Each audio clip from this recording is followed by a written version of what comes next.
సవాల్ విసిరిండ్రు.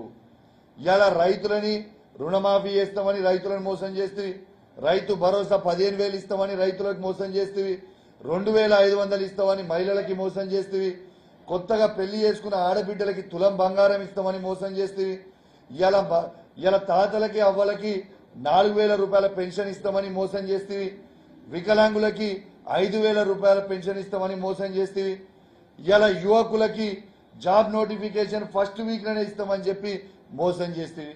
ఇవి నువ్వు చేసిన మోసాలు కాదా? మళ్ళా నేను ఎట్లా నమ్మమంటున్నావా? నేను తెలంగాణ ప్రజలకు కూడా విజ్ఞప్తి చేస్తా ఉన్నాను.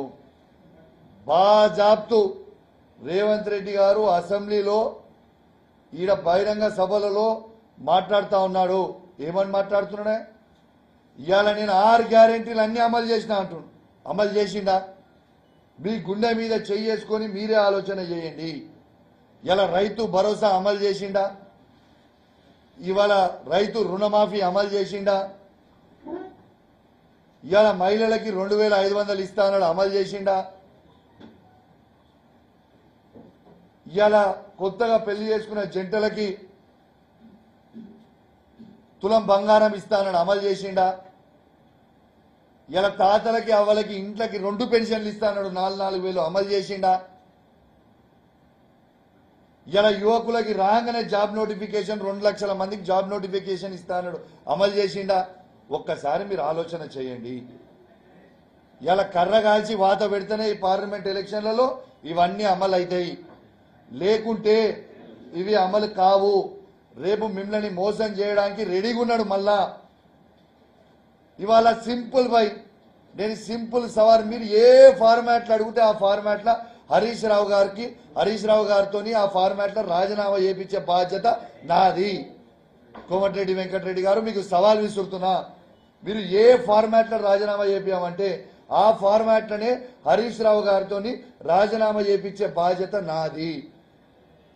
అదే ఫార్మాట్లో ముఖ్యమంత్రిని రాజీనామా చేయించే బాధ్యత నువ్వు తీసుకుంటావా?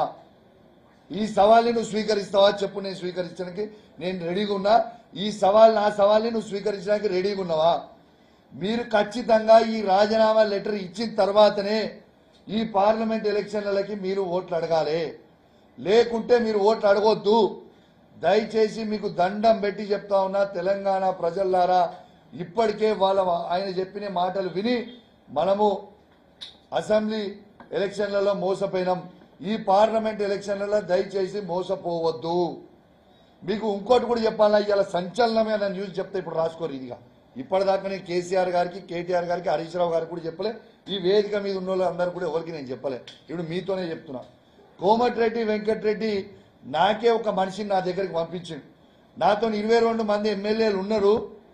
జర మీ సార్తో మాట్లాడా, గవర్నమెంట్ వడగొడదాము, మళ్ళా నేను ముఖ్యమంత్రి అవుతా అని నాకే వచ్చి చెప్పించిండు. ఒక మనిషిని పంపించిండు నా దగ్గరికి.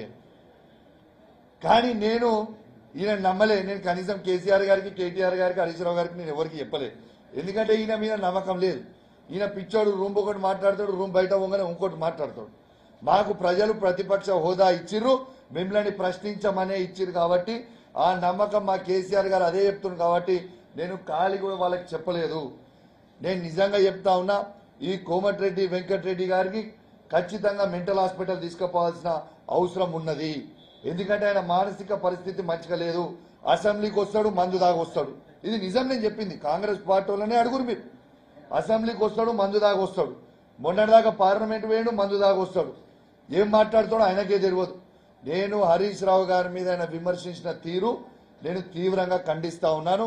హరీష్ రావు గారు ప్రజల పక్షాన మాట్లాడిండు తప్పితే, ప్రజల పక్షానని ఏమడిగిండే హరీష్ రావు? అడిగిందంటే తప్పేముంది? మీరు 100 రోజులల్లా